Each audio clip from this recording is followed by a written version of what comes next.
Je vous ai pas montré le cadeau de mes parents pour mes 30 ans. Payard Bolex W8 des années 40. Des années 40. Check ça.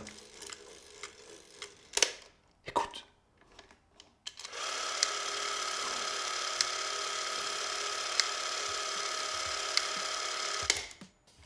C'est pas un truc de ouf. Je le pose là. La pré-production, un sujet ô combien important et pourtant, je sais pas vous, mais j'ai l'impression que pas grand monde en parle. D'ailleurs, c'est la première fois qu'on va aborder le sujet ici sur la chaîne. La pré-production, c'est une étape primordiale. C'est une étape qui est hyper importante quand on veut créer n'importe quelle vidéo, que ce soit une vidéo de voyage, une vidéo corpo, un documentaire, une vidéo YouTube, un film.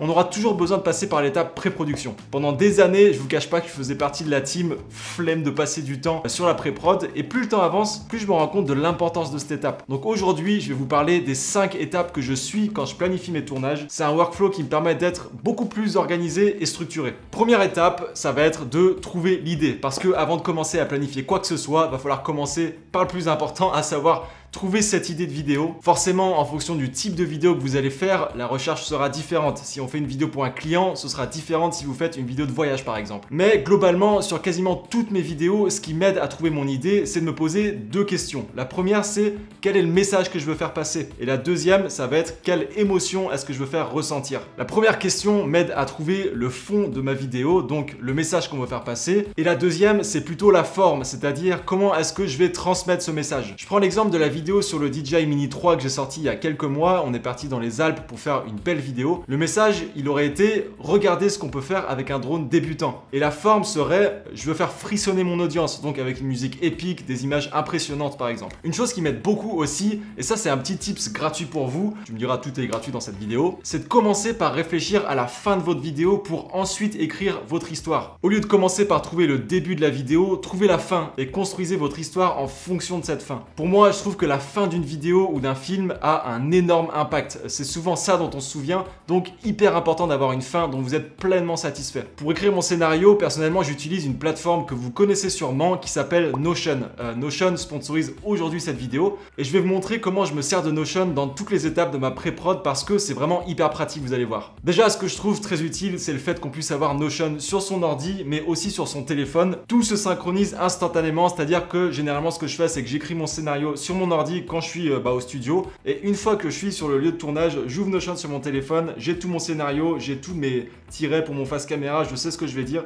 Tout se synchronise directement, donc ça c'est quand même très confortable. Je sais pas si vous avez vu, mais maintenant sur Notion, il y a une IA qui est intégrée directement dans la plateforme. Ça ressemble un peu à ChatGPT, ce qui peut être hyper pratique pour vous aider à écrire par exemple. Vous allez aussi pouvoir par exemple améliorer un texte si vous n'êtes pas forcément satisfait de votre formulation.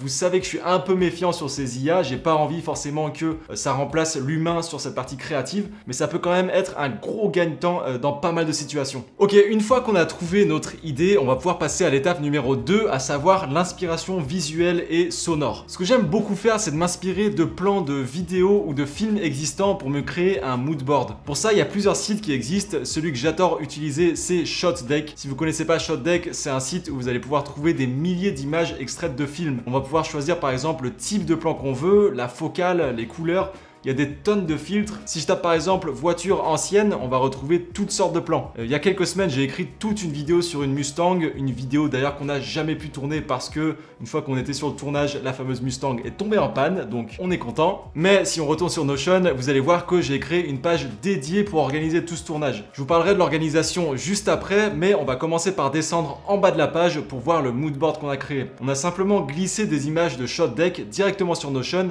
pour créer ce mood board. Donc ça nous permet de visualiser un peu la vidéo, le mood, ça peut nous permettre d'avoir d'autres idées d'ailleurs. Donc je vous recommande vraiment de commencer par ça quand vous avez une idée de vidéo en tête, ça aide pas mal. Ensuite, j'aime beaucoup aussi trouver des inspirations sonores, ça c'est quelque chose que je fais de plus en plus. J'écoute pas mal de musique avec mon casque pour me projeter. Généralement, je ferme les yeux pour vraiment ressentir le truc. Je passe pour un débile complètement, mais je sais pas. Le fait d'avoir un casque sur les oreilles, je m'immerge un peu dans mon monde. Ça me permet très souvent de trouver un peu des idées. L'idéal de l'idéal, c'est de réussir à trouver la musique parfaite pour votre vidéo avant le tournage, parce que ça peut vous donner des idées bien précises pour votre vidéo. Allez, troisième étape, et là on va rentrer dans le concret parce que c'est dans cette étape que je vais écrire ma shotlist. En gros, c'est un peu comme un découpage technique où je vais noter tous les plans que j'ai en tête avec pas mal d'infos sur chaque plan. Si on retourne encore une fois sur Notion, voici dans ce tableau comment on organise ça. Donc on a notre numéro de plan, on a des informations sur la focale et l'angle du plan, la description du plan en question, des inspirations pour le plan issu de notre moodboard, le moment dans la journée où on doit tourner le plan et ensuite une case à cocher si le plan a été tourné. Pendant le tournage, c'est cette shortlist que je vais sortir sur mon téléphone pour organiser le tournage. Donc j'ai toutes les infos qu'il me faut.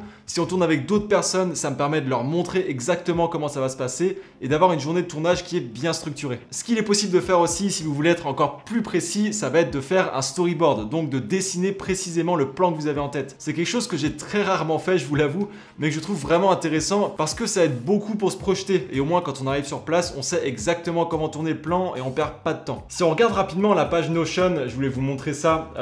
Bon, on a vu le découpage technique, on a vu le moodboard juste en dessous et si on regarde tout en haut de la page, on a quelques onglets qu'on a créés. Donc c'est pour ça que j'aime bien Notion, c'est qu'on peut personnaliser pas mal de choses. Ici, on s'est créé un onglet pitch. Donc ici, c'est juste en quelques lignes, on explique le concept global de la vidéo. Voilà, si quelqu'un, un des acteurs ou quoi, voulait venir regarder un peu de quoi la vidéo parlait. On s'est fait un onglet matos à louer. Donc ici, on va pouvoir venir cocher ce qu'on a loué ou pas loué. Donc pratique. Plan à tourner. Ici, en fait, c'est un petit pense-bête que je me suis fait pour le jour du tournage, pour pas oublier certains plans. J'avais juste à écrire un peu. Si je pensais à un truc, je l'écrivais là-dedans. Je savais qu'il fallait pas que je l'oublie. Les lieux de tournage, voilà, avec des cartes, des photos, des endroits qu'on voulait faire. Facecam, pareil, c'est un autre petit pense-bête sur, en gros, du facecam qu'il fallait que je dise. Fallait pas que j'oublie ça, donc je me suis écrit ça juste ici. En fait, j'adore Notion parce qu'on peut personnaliser vraiment énormément de choses. On peut faire des tableaux, on peut faire des fenêtres, des onglets, vraiment pas mal de choses et c'est hyper complet pour pouvoir organiser un peu ces vidéos. C'est pour ça que j'aime bien l'utiliser. Quatrième étape, ça va être les repérages. Dans l'idéal, faire un repérage avant le tournage, c'est beaucoup mieux. Déjà, c'est rassurant parce que vous savez que vous n'allez pas avoir de mauvaise surprise. Mais en plus de ça, ça va sûrement vous donner des idées créatives en plus. Donc, dans la limite du possible, essayez de vous rendre sur place. Mais si le repérage n'est pas possible, et je dois vous avouer, c'est le cas pour moi 90% du temps, il y a plusieurs solutions.